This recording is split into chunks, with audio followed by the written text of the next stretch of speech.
What to do about my under eye area? I feel like I have volume loss under my eyes, even though I was told by a doctor that the areas weren't sunken in, but just had dark pigmentation causing them to appear sunken.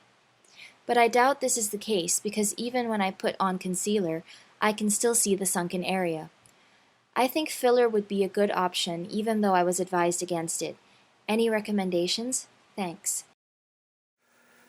Thank you for your question.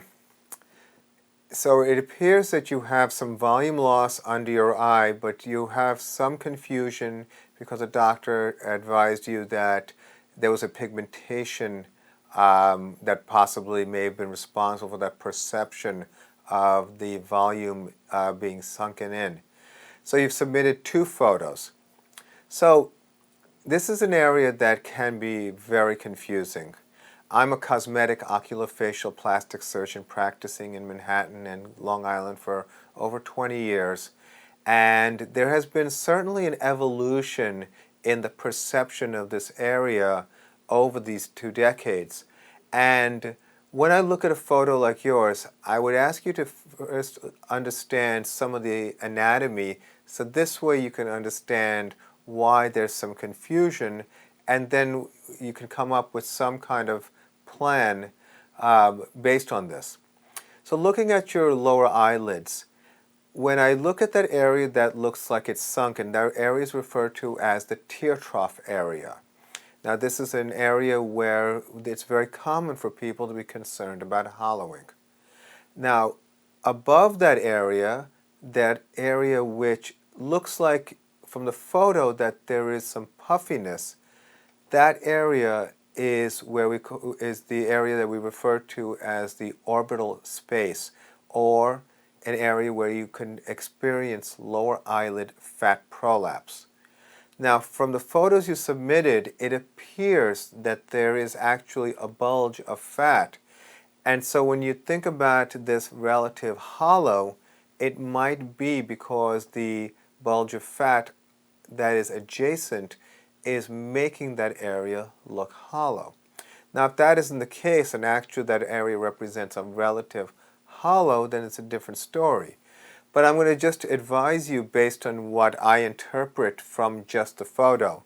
In the absence of a physical examination where I would ask you to look up and I would actually see if there's any fat pushing forward. So I can't really tell you exactly, but I can give you an idea of the anatomy that we look at. Then below the tear trough area, or I should say lateral or to the side of it, there is an area where the bone and the cheek meet called the eyelid cheek junction.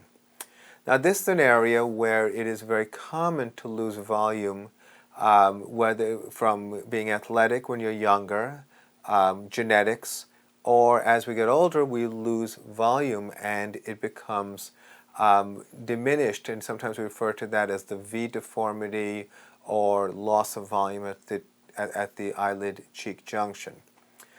So you can see how there can be a lot of different ways to interpret what this area needs to make it look better. So when patients come in, I basically do this systematic approach, and if they have lower eyelid fat prolapse, depending on the degree of fat prolapse, we can either choose to do something conservative, such as a hyaluronic acid filler like Restylane, Juvederm, something in that family.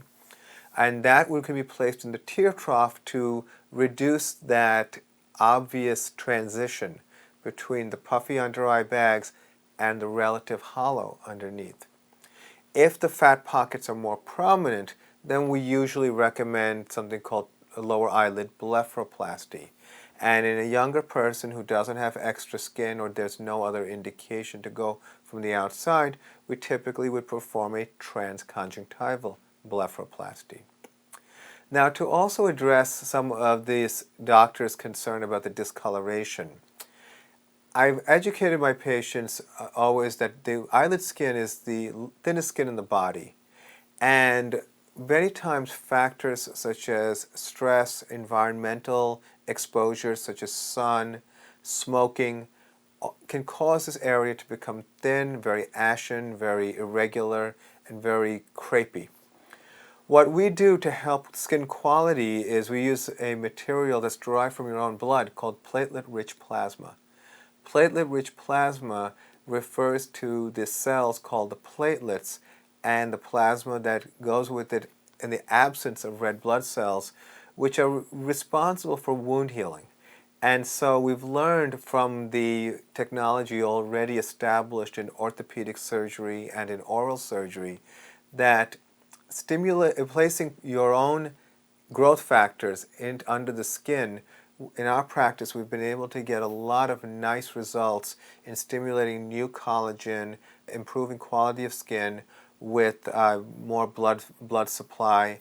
And we've done this all over the face, and in fact we've actually developed a method of hair loss treatment combining platelet-rich plasma with the material called acellular matrix or extracellular matrix. But that's addressing skin quality. And in select people, we would also consider a laser, such as a fractional CO2 laser.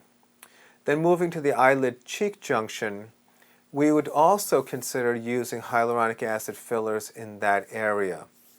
So when you hear this many options, it can be overwhelming, and I think that the goal of this this medium is to at least introduce them to you so you can at least have some of the terminology that would help you understand what the situation might be in your case, and when you were ready to take the next step, meet with qualified and experienced cosmetic surgeons who can help guide you. I realize you've been to one doctor, but I think there's something like this, you probably need to meet more than one until you find a doctor that you feel comfortable with and trust and feel like they really have the level of expertise in this area. Not all doctors have the same level of expertise in a given area, so you have to identify to your level of comfort a doctor who has the level of expertise that you would feel you could trust. So again, there are different factors that can be contributing to this relative hollow, one of which can be a relative bulge above that relative hollow.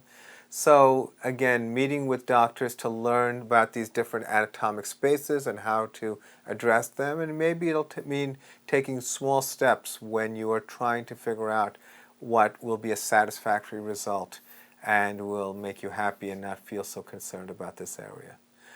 So I hope that was helpful. I wish you the best of luck. Thank you for your question.